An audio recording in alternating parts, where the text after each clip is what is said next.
Quando o Senhor Jesus Cristo nos atraiu à morte na cruz do Calvário, Ele não apenas morreu em nosso lugar, Ele nos atraiu àquela morte, foi para nos dar vida. E nessa vida somos vencedores, nessa vida de Cristo. Nós já fomos abençoados com toda sorte de bênçãos espirituais em Cristo Jesus. É o que diz a sua palavra lá em Efésios capítulo 1, verso 4. Mas o Senhor nos fez isso tudo, nos livrando das trevas, transportando as trevas para a luz, nos abençoando para a porção da vida inteira. Nós já fomos abençoados, a Bíblia diz, de sorte que nenhuma bênção vos falta. Nós temos todas as coisas em Cristo Jesus. A cada dia o Senhor nos cumula de benefícios, é verdade também. Mas nisso tudo a palavra de Deus mostra que é para nós sermos luz nesse mundo. Já que somos do Senhor, o Senhor nos chama para sermos luz. E eu quero estudar com os irmãos durante pelo menos umas 3 quartas-feiras, para ser uma bênção. O abençoado ser abençoador. Para ser uma bênção. Nós já fomos chamados das trevas para a luz. Nós já somos do Senhor. Nós já somos novas criaturas em Cristo Jesus, de sorte que a nossa vida é para gerar vida. A palavra do Senhor diz que aquele que foi chamado, rios de água viva fluirão do seu interior para dessedentar outros. Não vivemos mais em função de nós, mas vivemos em função dos outros. E esse entendimento tem que tomar conta da nossa vida para que nós entendamos que não fomos salvos e não fomos libertos apenas para nós, mas nós fomos libertos principalmente para os outros. Em 2 Crônicas, capítulo 7, os versos 14 e 15, a palavra de Deus nos mostra o caminho de ser uma bênção.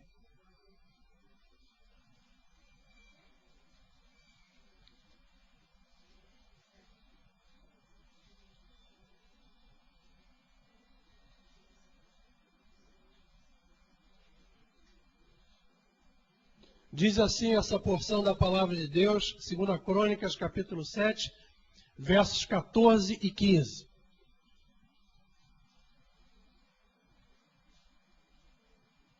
E se o meu povo, que se chama pelo meu nome, se humilhar e orar e buscar a minha face, e se converter dos seus maus caminhos, então eu ouvirei dos céus e perdoarei os seus pecados e sararei a sua terra.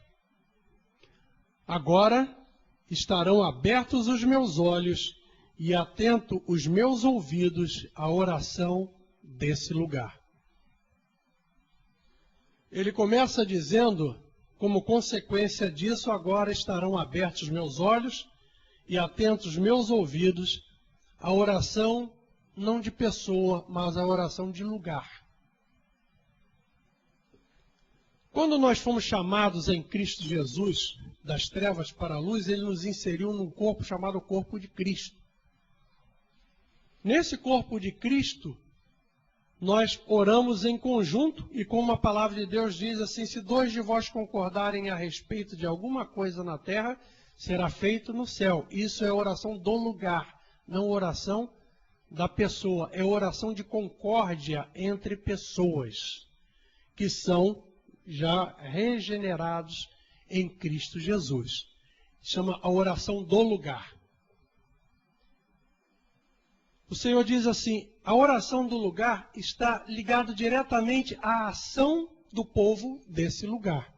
Então ele começa dizendo, se meu povo, que se chama pelo meu nome, ou seja, povo de Deus, o povo chamado Deus, porque tem a vida de Cristo, se fizer essas 4 coisas que são barreiras que nós colocamos, não que Deus coloca, para a operação de Deus, Deus ouve a oração do lugar. A igreja de Cristo na terra é a bênção do Senhor na terra. A terra anda em devastação. A terra anda sendo destruída.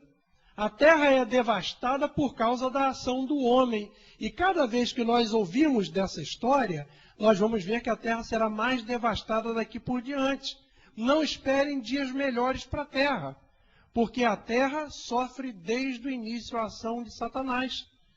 Quando nós ouvimos tsunami e ouvimos todas essas questões que tem, terremotos, conflitos, a ação de pessoas, que o próprio homem destruindo o próprio homem através de armas químicas, nós vamos entender que são os príncipes e as potestades do ar que operam agora nos filhos da desobediência. A terra está em convulsão, a terra está sendo destruída. Lá no início, lá em Gênesis 2, mostra que quando o Senhor criou, primeiro, no Gênesis 1:1, diz que Deus criou os céus e a terra, quando faz um gap, um espaço, entre Gênesis 1 e Gênesis 2, 1:2, mostra que a terra ficou vazia. Por que ficou vazia? Ficou desolada. Ficou desolada porque houve a rebelião de Satanás. E ele começou a influir na terra. E a terra sofre essas mazelas. Nós temos que entender, eu quero que vocês sejam atentos. Quem está olhando no mundo da lua, volta para a terra.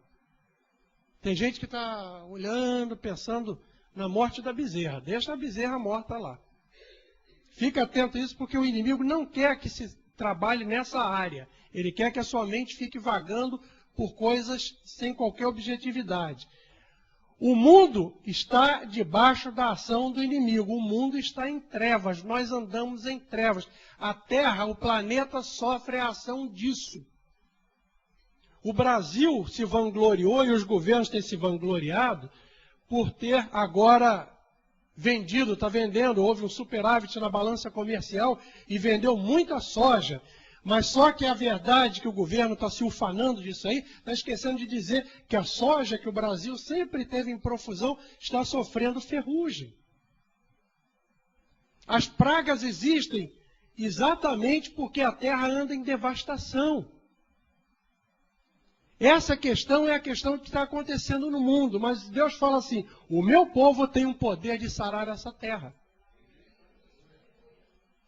Mas ele coloca isso daqui porque ele diz assim, se meu povo que se chama pelo meu nome, se humilhar e orar e buscar a minha face e se converter dos seus maus caminhos, então eu ouvirei dos céus, perdoarei os seus pecados. Ele está falando pecado de povo, ele não está falando de pessoa, ele está falando de uma maneira geral, ele está falando e sararei a sua terra. Evidentemente, nós temos que entender que nisso daqui Deus está falando não apenas da terra agricultável, Ele está falando de todas as coisas que são provedores dos nossos recursos. Ele está dizendo de todas as coisas que são provedores do nosso sustento. O Senhor fala exatamente isso, olha, o povo que se chama pelo meu nome, está na mão desse povo ele ser abençoado e ele ser abençoador. Porque ele pode abençoar o meio que ele vive. Ele pode abençoar a cidade. O Senhor diz que se o Senhor não abençoar uma determinada cidade, se ele não guardar uma determinada cidade, em vão vigia a sentinela. Se o Senhor não der a sua bênção sobre a terra sofre. E é o Senhor quem dá esses recursos. Eu lembro de uma experiência que eu tive na agricultura e que serviu para edificar uma pessoa, me edificar e edificar uma pessoa. Eu tive uma plantação no Mato Grosso, plantava algodão e plantava feijão. E eu cheguei lá, tinha uma pessoa que cuidava disso, eu era praticamente um sócio financiador daquilo dali. E eu cheguei lá na terra um dia e falei, nós tínhamos plantado e precisávamos que chovesse, porque se não chovesse nós perdíamos todo o trabalho e mais a semente. E eu cheguei, a pessoa que tinha esse negócio comigo lá, esse meu sócio, falou comigo, olha, nós plantamos porque já íamos perder a semente, já está bem em cima, mas eu estou com medo de perdermos a semente e o trabalho porque a terra ainda está bastante seca e não vem chuva qualquer sobre a terra, não tem previsão de chuva. E nós nos reunimos à noite para fazer um culto aquela noite, não por causa da plantação, mas porque era um momento propício para falar do Evangelho a algumas pessoas que nós estávamos ali reunidos. E nós nos reunimos naquela casa e fomos à noite pedir ao Senhor que o Senhor abençoasse as pessoas que estavam ouvindo a palavra. E lá pelas tantas o Senhor colocou no meu coração orar por aquela chuva. E nós nos reunimos aquela noite, as pessoas, depois de falarmos a palavra de Deus, e todos que estavam reunidos naquela casa, e nós pedimos. E o pedido foi específico, falou, Senhor, faz chover naquela terra em que nós plantamos o feijão. E as pessoas oraram ali junto conosco, concordaram conosco. No outro dia de manhã, isso foi à noite, no outro dia de manhã, a nossa terra estava toda molhada pela chuva que caiu na terra, mas não caiu mais além da nossa terra. E as pessoas que viram aquilo se admiraram do que tinha acontecido e perguntaram, até um perguntou, falou, por que choveu na sua e não choveu do lado de cá? Porque essa chuva não era chuva previsível. Essa é aquela chuva, como a palavra de Deus diz, a chuva seródia. É a chuva que chove como bênção do Senhor para mostrar que o Senhor tem o zelo pelas coisas dele. E o Senhor fala, isso está na sua mão acontecer.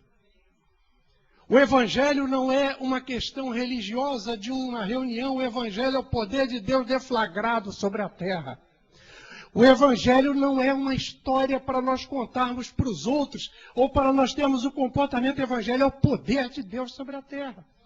E o Senhor está falando isso, está diante de você, na mão de você para fazer, não na mão de outro. Ele falou, se o meu povo, que se chama pelo meu nome, cumprir isso aí, eu ouvirei dos céus. E o Senhor fala assim, não é que ele tenha pedido, mas eu saro a sua terra. Eu opero nessa terra para que essa terra seja uma bênção. Para que o seu sustento seja viável. Para que aquilo que te faz crescer seja abençoado. Mas ele fala, olha, tem algumas coisas que você tem que começar a observar em você como povo. Em você como povo. E é isso que nós queremos olhar esses pontos. Para que nós saiamos do intelectualismo religioso para a prática da palavra de Deus. Ele diz primeiro assim, e se o meu povo que se chama pelo meu nome se humilhar. E entra o aspecto humilhar. Em Tiago 4:10,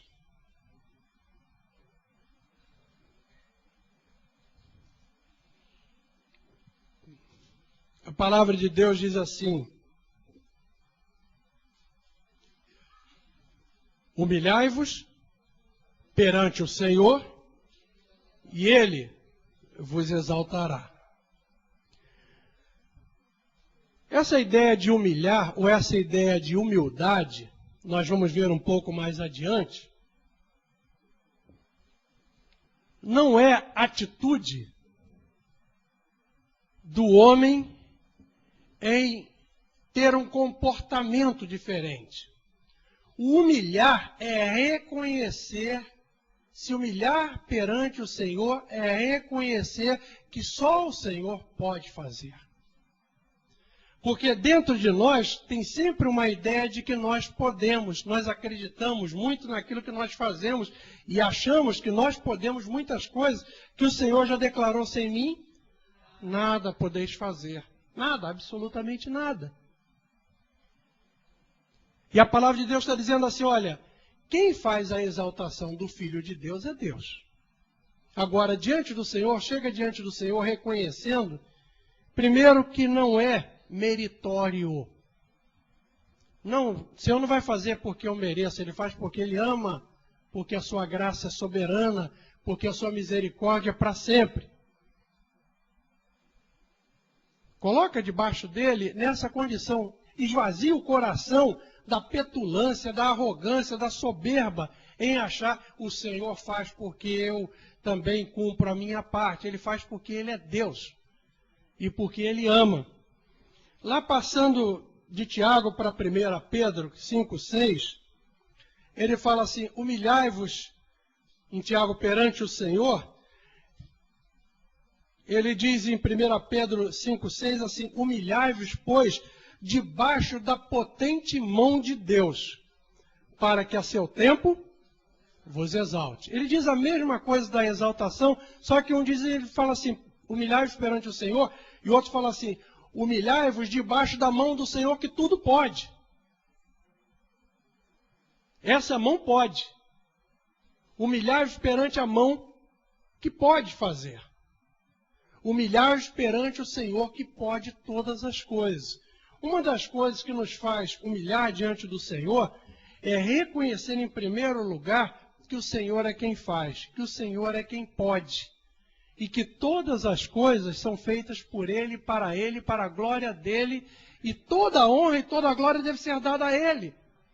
Não há possibilidade de levarmos uma parte da glória, porque toda a glória é dEle. Essa questão tem que estar no nosso coração, porque no nosso coração há uma tendência de achar que nós temos algum mérito, como há tendência no coração de achar que Deus tem uma dívida para conosco, quando Deus não tem dívida nenhuma.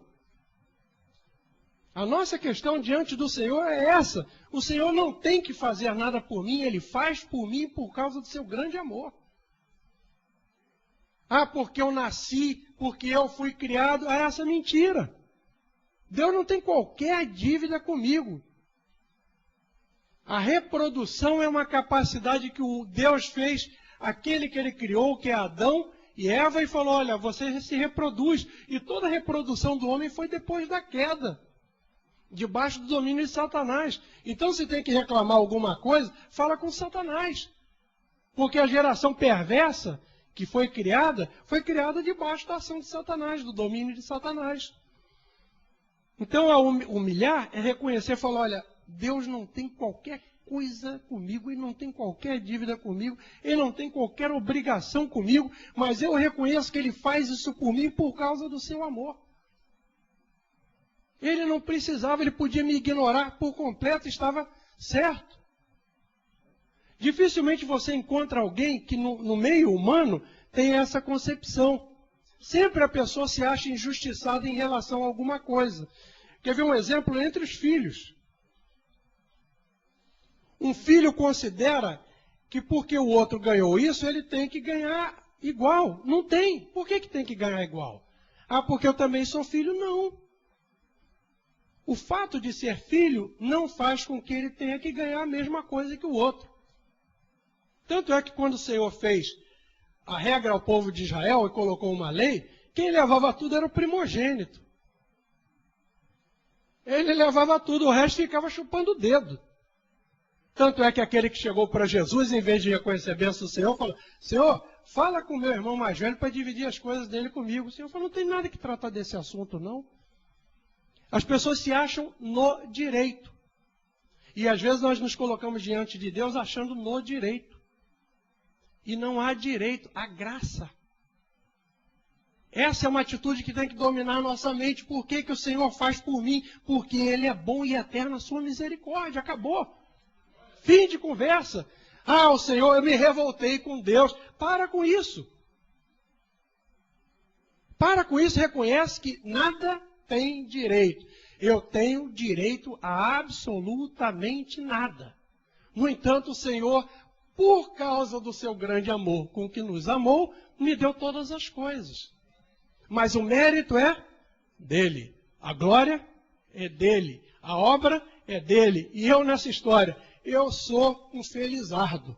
Somente isso. Por quê? Porque aprouve ao Senhor.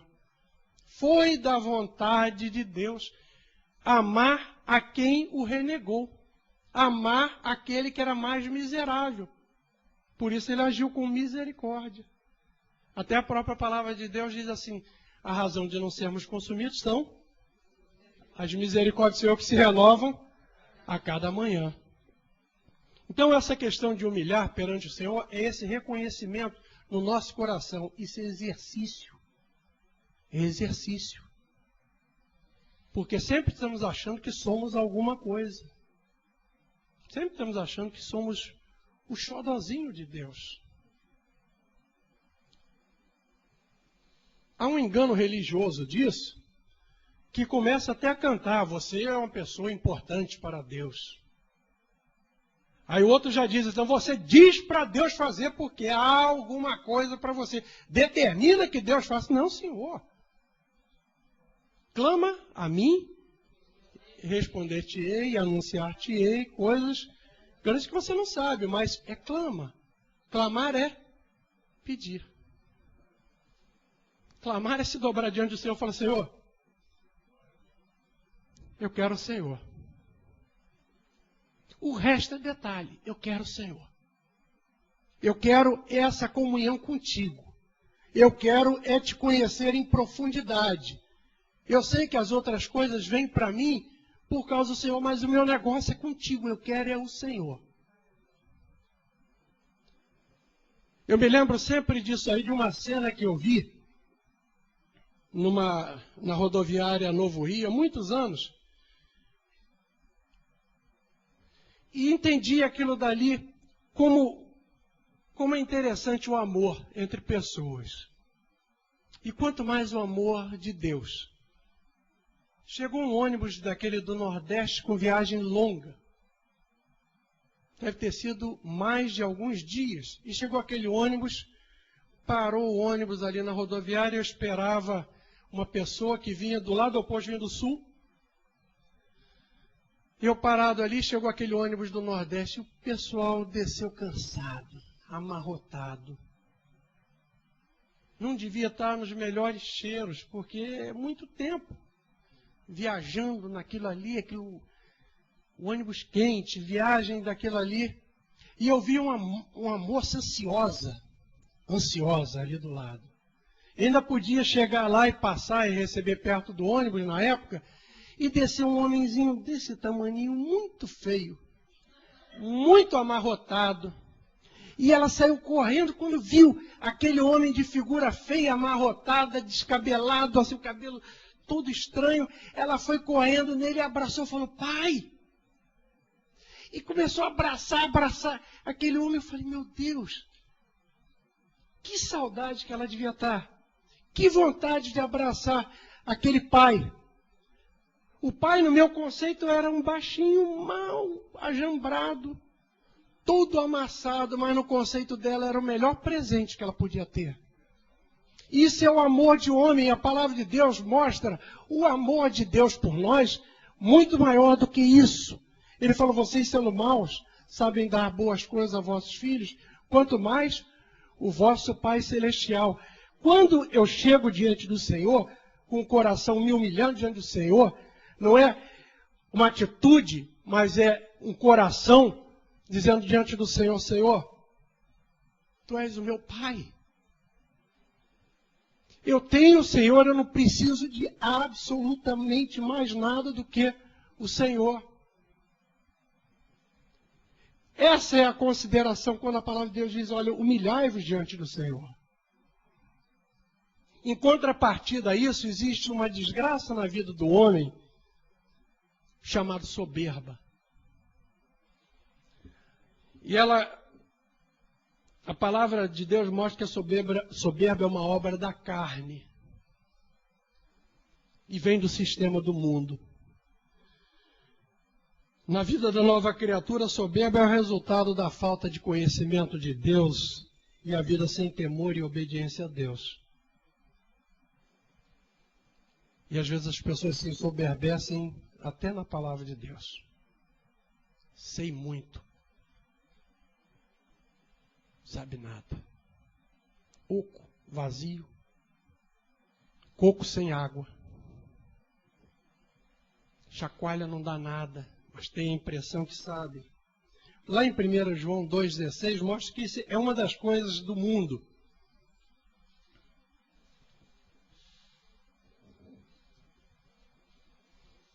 Primeira João 2,16 diz assim: porque tudo o que há no mundo, e esse tudo que há no mundo, ele mostra três coisas: a concupiscência da carne, a concupiscência dos olhos e a soberba da vida. Fala, isso daí não é do Pai, mas do mundo.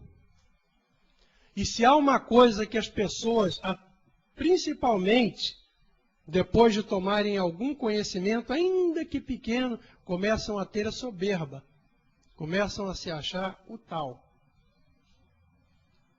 Eu tenho buscado a palavra de Deus, e nesse tempo que eu tenho estudado a palavra de Deus, cada vez que eu estudo a palavra de Deus, parece que eu estou andando mais para trás. Eu estava esses dias estudando a palavra de Deus sozinho, numa madrugada dessa daí, olhando a palavra de Deus, falando: Senhor, não vai dar tempo na minha vida de eu saber o que eu preciso saber. Porque são tantas coisas que eu estou vendo que o Senhor tem para me mostrar, que eu começo a perceber que cada vez que eu caminho mais, eu avanço mais na palavra, ainda está aumentando. E essa foi minha oração de madrugada enquanto eu lia a palavra. Eu falei: Senhor, tem mais coisas, eu não sei como é que eu vou fazer, porque eu quero saber essas coisas, e não tão... Só que eu estou achando que está volumando em cima. Tem mais coisa para eu saber. E eu peguei e comecei a buscar as coisas, começo a falar assim: eu preciso tratar desse assunto. Eu tenho uma Bíblia que eu falo assim, bem, pego um papelzinho nela, coloco nela esse assunto aqui, eu preciso me dedicar um pouco mais, porque o Senhor está me falando muito forte nele, aí depois eu pego um outro e falo: mas eu boto um papelzinho aqui. E a Bíblia está cheia de papelzinho para eu pegar mais uma hora e estudar aquilo com mais profundidade. Até outro dia deram um tombo na minha Bíblia, os papeizinhos todos caíram pelo chão. Perdi grande parte dos assuntos que eu precisava olhar numa hora quieto lá, sossegado.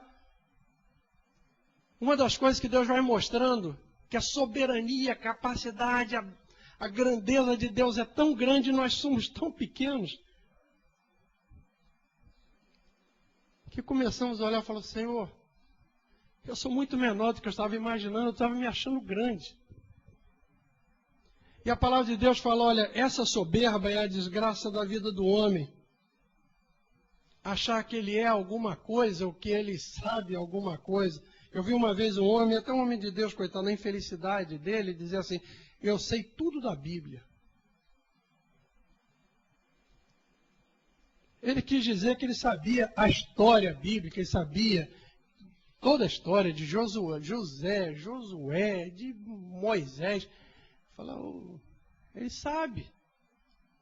É capaz de participar de um debate e começar: quem foi o filho de fulano, tal? Quem é o fulano? Quiz. E agora esse aqui, quem é esse, quem é aquele? Ele sabe, mas isso não é nada, isso é informação. Mas quando entra nos conceitos da palavra de Deus, na profundidade da revelação da palavra de Deus, fala: não sei nada.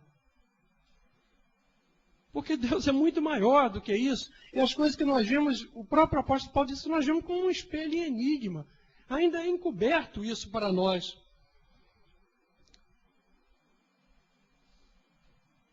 Em Isaías capítulo 13, verso 11,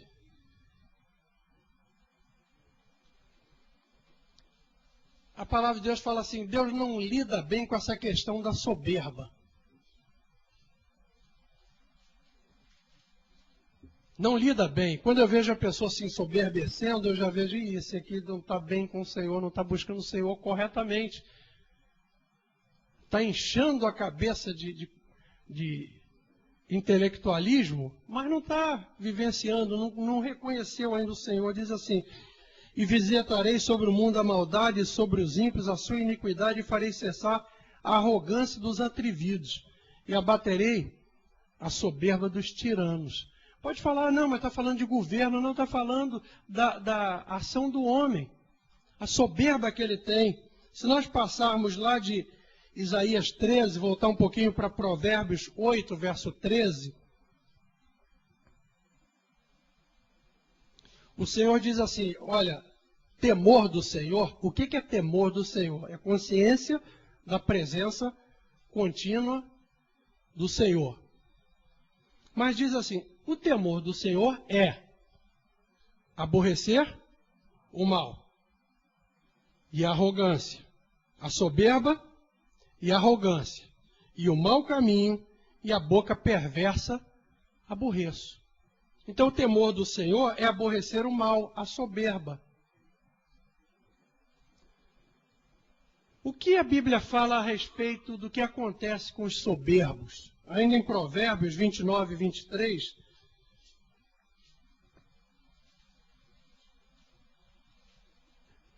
diz assim, a soberba do homem o abaterá, mas humilde de espírito obterá honra.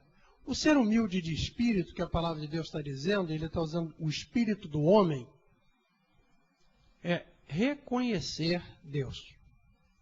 Reconhecer Deus é saber que Deus é Deus e o homem é homem. Senhor, eu sei que o Senhor é o Deus Todo-Poderoso. Eu sou um homem. O Senhor sabe como é que eu sou. O Senhor conhece o meu levantar, o meu assentar. Tu conheces o meu pensamento. Nada é escondido diante do Senhor. Eu não preciso chegar diante do Senhor recitando ou dizendo de um currículo meu, porque o Senhor me conhece. Ele sabe as minhas intenções. Ele sabe quando eu chego para Ele e falo, Senhor, Deus Todo-Poderoso, tenha misericórdia de mim. Eu quero isso, queria que o Senhor fizesse isso na minha vida. Não que eu tenha outra intenção. Ele fala, não, eu sei qual é a tua intenção. Tua intenção é essa que você está negando. Senhor, eu queria ganhar aquele prêmio, não por uma coisa minha pessoal, mas para abençoar os outros. Senhor, eu sei. É verdade. A tua é verdade, mas não é a realidade. Ele sabe exatamente. Então fala, humilde de espírito é aquele que chega diante do Senhor e fala, Senhor, como aquele homem que foi orar no templo, falou, Senhor, o Senhor sabe todas as coisas, nada é encoberto ao Senhor. Tenha misericórdia. Provérbios 16, 18 diz assim, a soberba precede a ruína e a altivez do espírito precede a queda.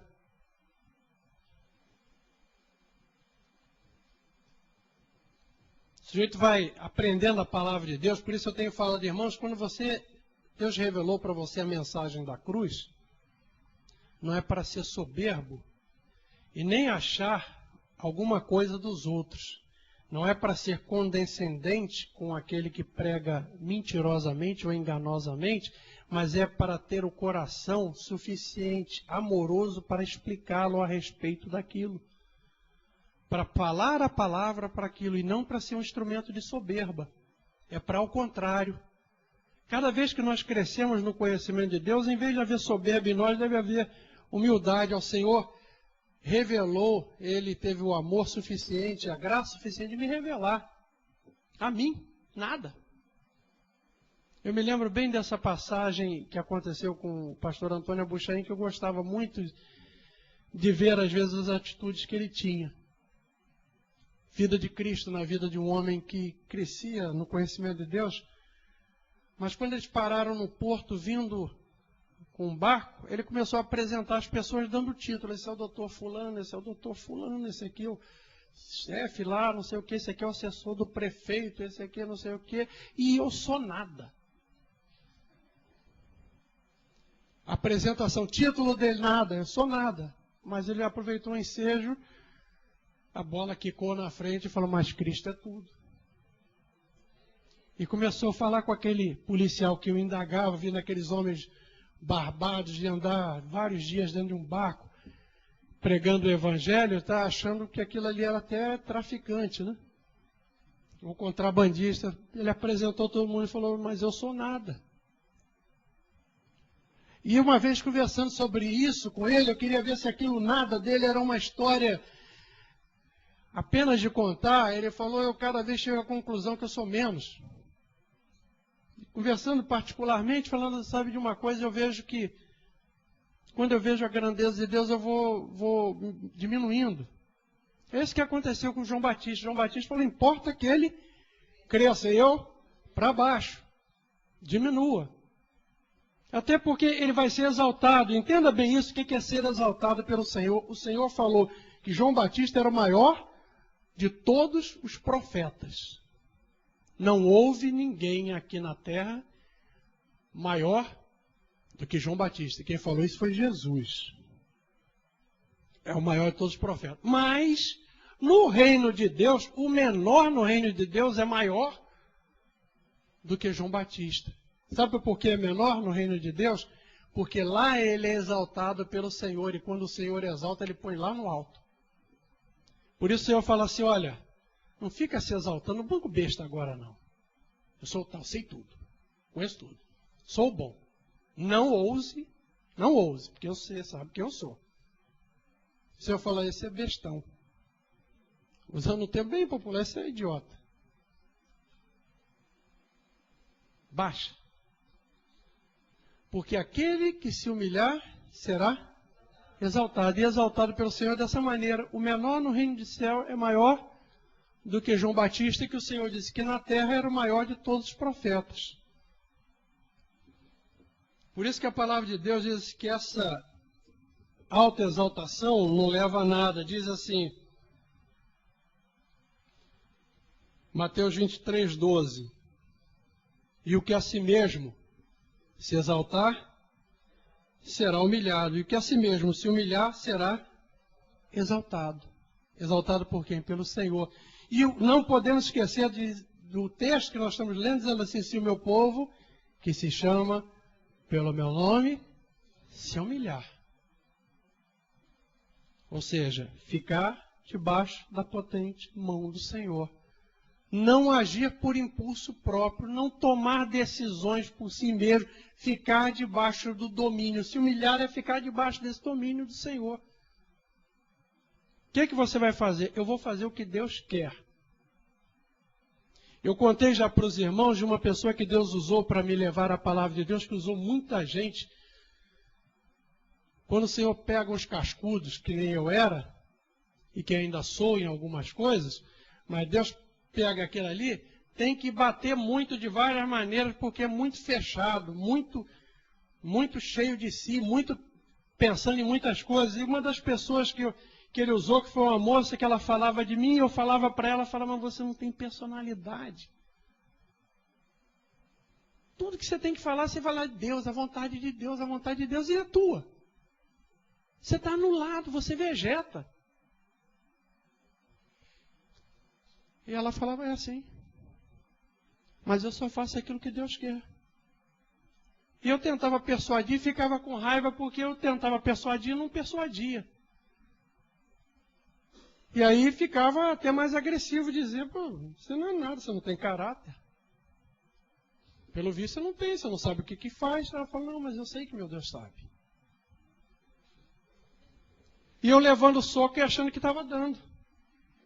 Eu achando que era o bom da história e eu era o que já apanhava. Porque ela não estava agindo com soberba comigo, ela estava dizendo que ela estava debaixo da potente mão do Senhor. E ponto. E eu estava querendo provar alguma coisa para ela que não provava, até que eu fui provado pelo Senhor, pela misericórdia dele. O descanso da alma que o Senhor fala na sua palavra, ou seja, a queda da ansiedade, vem de um coração que aprendeu com Jesus a ser humilde. Preste atenção nisso. Senão você vai brincar de igreja. Vamos brincar de igreja? Brincar de igreja assim, aquele que vai para a igreja, volta da igreja, a vida continua igualzinho. Sabe um monte de versículo de cor, sabe uma série de coisas, mas não tem vida. O poder de Deus não se manifesta na vida, nunca ouve o Senhor falar, não sabe o que é a operação de Deus. Porque está brincando de crente. Brincar de crente, tem gente brincando de igreja o tempo todo. As igrejas estão assim, olha. E tem um monte de coisa que é pura brincadeira. canta, fica, pula, faz uma série de coisas, mas não tem nada, porque não tem palavra de Deus. O Senhor fala assim, olha, descanso para a alma, queda da ansiedade, é quando aprende do Senhor a ser humilde. O Senhor diz assim, Mateus 11, 29, tomai o meu jugo e aprendei de mim. Que ele diz que tem duas características. Ele fala, eu sou manso e humilde de coração. Aí diz assim, encontrareis descanso para a vossa alma. Alguns são tomados de ansiedade aqui?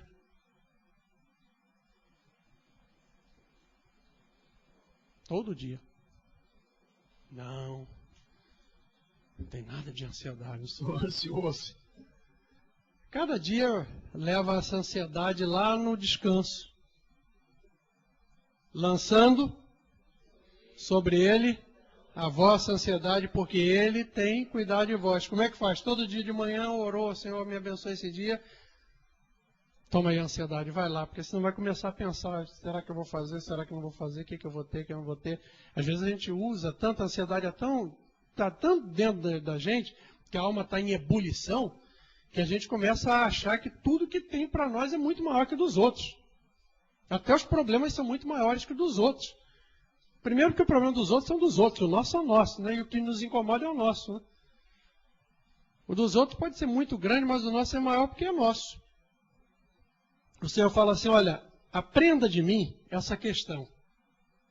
O que é ser humilde? É ficar debaixo da poderosa mão do Senhor. A mão é poderosa. A mão pode todas as coisas. Fala, Senhor, eu estou debaixo do teu cuidado, eu estou debaixo do teu zelo. Então o Senhor vai cuidar de mim por causa do seu grande amor. E eu me submeto a isso. O humilhar é se submeter ao Senhor. O problema todo, quando ele fala ao povo, se meu povo se humilhar, é que nós queremos sempre ter a iniciativa. E a iniciativa é de Deus na nossa vida. Se coloque debaixo da portentosa mão do Senhor, da poderosa mão do Senhor, para achar descanso para a alma. Toda a colocação que o Senhor faz na nossa vida é objeto dessa graça maravilhosa. Ele fala assim, olha, eu vou te dar a fórmula de você ser bem-sucedido comigo e no mundo. A ansiedade mata o homem. O estresse mata o homem. Exatamente porque ele fica pensando naquilo que vai passar. Hoje eu saí de casa, comecei a organizar minha agenda mental do que eu tinha para fazer. E a minha filha tem mania de dizer, como ela não está aí, fala assim, ih, pai, está exec. O exec dela eu estou executivo, quer dizer, eu já estou trabalhando na cabeça. E ela liga, porque se eu não brincar no telefone com ela, pai, você está exec? Eu falo, não, estou trabalhando e tal. Aí a Iraci hoje olhou para mim e falou assim, você está exec, né? Eu falei, eu estou pensando em tudo que eu vou fazer, como eu vou fazer, e estou organizando. Quando eu entrei no elevador, eu falei, eu estou exec mesmo. Aproveitei que o elevador levou um tempo e falei, Senhor, toma isso para o Senhor. Eu não quero ficar exec, não. E mais tarde, quando nós nos falamos, agora você não está mais exec, não, né? Estou vendo pela sua voz. Isso toma conta do coração da gente. O Senhor fala assim, olha, tem um descanso para a sua alma, aprenda isso de mim. Quando o Senhor fala assim, o meu povo que se chama pelo meu nome se humilhar, Ele está dizendo, olha, se coloque debaixo da poderosa mão do Senhor para que eu opere em você e para que você não sofra. O amor de Deus é nesse ponto. O amor de Deus é nos colocando num ponto que nós precisamos ficar para sermos bem-sucedidos em tudo que fizermos.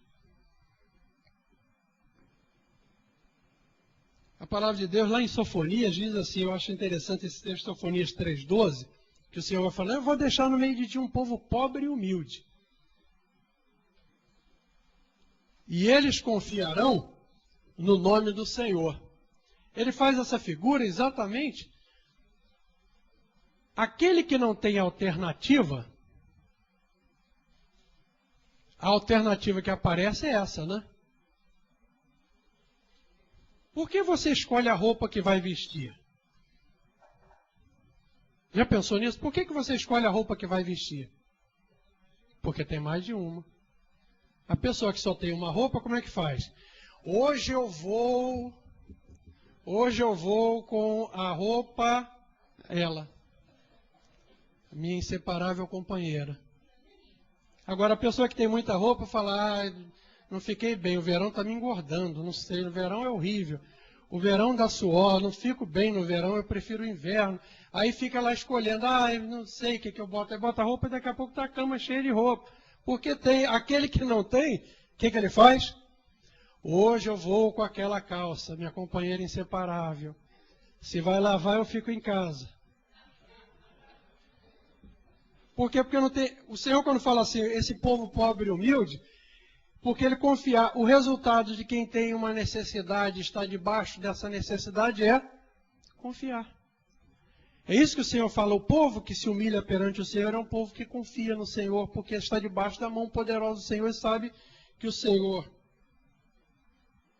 é poderoso para fazer. Lá em Provérbios 16, 19, diz assim, melhor é ser humilde de espírito com os mansos do que repartir os despojos com os soberbos. Nós vamos continuar caminhando nesse conhecimento, mas a palavra de Deus fala assim, olha, se submeta ao Senhor. É isso que é humilhar, se submeta ao Senhor. E para com a presunção. Você sabe que uma característica do soberbo é ser crítico, né? O soberbo é muito crítico. O soberbo gosta de emitir conceitos sobre todas as coisas, porque ele é o juiz das coisas. Ele conhece todas as questões, ele domina todos os assuntos, embora às vezes não domine nada, absolutamente nada. Mas ele tem o aspecto crítico, né? A crítica é aguçada nele. Não gosto disso, não me submeto a isso. Isso eu não faço porque eu não quero. Aprenda isso, Senhor. O Senhor resiste a essa pessoa. Essa oração é vazia, vazia, vazia, vazia. Porque tem soberba no coração. Porque ele acha isso em relação às coisas e se coloca no lugar de Deus julgador das coisas. Mas Deus fala assim, eu resisto a essa pessoa. Mas humilde é aquele que chega diante do Senhor e fala, Senhor, eu preciso do Senhor. A coisa que eu preciso é do Senhor. Mais nada. Preciso do Senhor. Mais nada do que o Senhor. E sem o Senhor eu não faço nada. Às vezes nós pensamos que Deus é só para os domingos, né? Esquecemos no dia a dia. Senhor, como é que eu faço isso daqui? Como é que eu resolvo essa questão aqui? Será que eu devo ir? Será que eu devo ficar? O que eu devo fazer? Senhor, como é que eu vou fazer com isso daqui? Como é que eu vou lidar com aquela pessoa? Eu vou citar um exemplo que aconteceu para ver como Deus é cuidadoso nas nossas coisas e como Ele é cuidadoso com os seus filhos. Eu falei aos irmãos e pedi na reunião de sexta-feira, quando nós orávamos aqui, falei, irmãos, eu queria que os irmãos orassem, nós temos uma obra e temos um fiscal corrupto. E ele persegue a gente porque a gente não tem acordo com ele. Nós não falamos a mesma linguagem, mas ele é o fiscal. E o meu cliente não sabe que ele é corrupto, mas ele é. E ele está tratando, está difícil a coisa. E nós oramos. Oramos ao Senhor. E durante todo o tempo fomos colocando ele diante do Senhor. Por quê? Porque eu não posso fazer. O que eu posso fazer com ele? Bater nele? Eu não posso fazer absolutamente nada. E um dia eu soube, já no final da obra, eu soube que o diretor da empresa foi lá, pegou ele na sala dele, falou assim, me dá a chave da tua sala. Deu a chave na sala, pega as tuas coisas na tua gaveta. Foi andando ele até o portão, falou, olha, você está despedido da empresa. Você vai falar com o nosso advogado, você não pode nem pisar aqui dentro. Um homem de 50 e tantos anos passou por uma situação vergonhosa. Ele tentou todas as coisas, mas um povo começou a orar por aquilo, e o coração dele não se quebrantou, ele foi colocado para fora porque ele está lutando contra filho de Deus, e contra filho de Deus não luta. Nem o Filho de Deus tem que lutar. Quem luta pelo Filho de Deus é o Pai. O Senhor fala assim, minha é a vingança. É Ele que faz. É Ele que opera. A única coisa que o Senhor fala assim, olha, reconhece que não pode. Reconhece que não pode porque você não pode mesmo. Não é porque você tem uma alternativa de poder. Reconhece isso, você não pode absolutamente nada. Você não pode fazer. Você pode crescer. Você pode acrescentar quantos dias à sua vida? Nada. Não pode fazer absolutamente nada. Então, reconhece isso daí e vai com quem pode. Isso que a palavra de Deus disse, meu povo, que se chama pelo meu nome, em primeiro lugar, se humilhar. O resto nas próximas quartas-feiras. Amém? Para que nós cheguemos a ser bênção dentro da cidade do Rio de Janeiro. Para a violência ser diminuída. Quem pode fazer isso? Secretário de Segurança? Nem garotinho, nem quando crescer, quando for hominho. Não pode. Quem pode é o povo, que chama pelo nome do Senhor. Esse povo pode. Em quem? Nele. Amém? Firmados nisso? Para ser uma bênção, o caminho é esse. Acaba com soberba. Peça hoje, se você anda com soberba no coração, se você se julga alguma coisa, acha que é usando também popular, o rei da cocada, chega diante do Senhor e fala, Senhor, perdão, primeiro pelas coisas que eu ando falando demais. A minha língua é maior do que a minha boca. Eu falo demais, sou crítico em excesso. Se eu corto isso da minha vida, se eu faço um trabalho no meu coração para eu acabar com esses conceitos meus que acho que sou bom. O crítico é que acha que é o bom. Sei todas as coisas, sabe nada. Em segundo lugar, fala, Senhor, eu estou me submetendo ao Senhor, eu quero me submeter ao Senhor. E eu estou me colocando. O humilhar é do homem, não é de Deus. Ser humilhado por Deus é outra coisa. Isso Deus está falando assim, atitudes sua em relação a Deus. Quem se exaltar, se quer ser humilhado por Deus, então que se exalta. Agora, a palavra de Deus diz que aquele que se humilha perante o Senhor o exaltará. Amém? Vamos orar ao Senhor? Pedir ao Senhor que Ele aplique a palavra ao nosso coração para não sermos apenas ouvintes ou religiosos, mas sejamos práticos da palavra de Deus. Pai, nós te bendizemos e glorificamos o Teu nome no reconhecimento, em primeiro lugar, que Tu és o único e verdadeiro Deus. Não há outro. Todo poder pertence ao Senhor. Tu és o Deus criador dos céus e da terra, tudo foi feito pelo Senhor. Jesus Cristo, o Teu Filho, é Deus e é o nosso Senhor. O Espírito Santo que opera em nós é Deus. E nós estamos diante do Senhor, reconhecendo que só entramos na Tua presença por causa do Teu grande amor com que tem nos amado.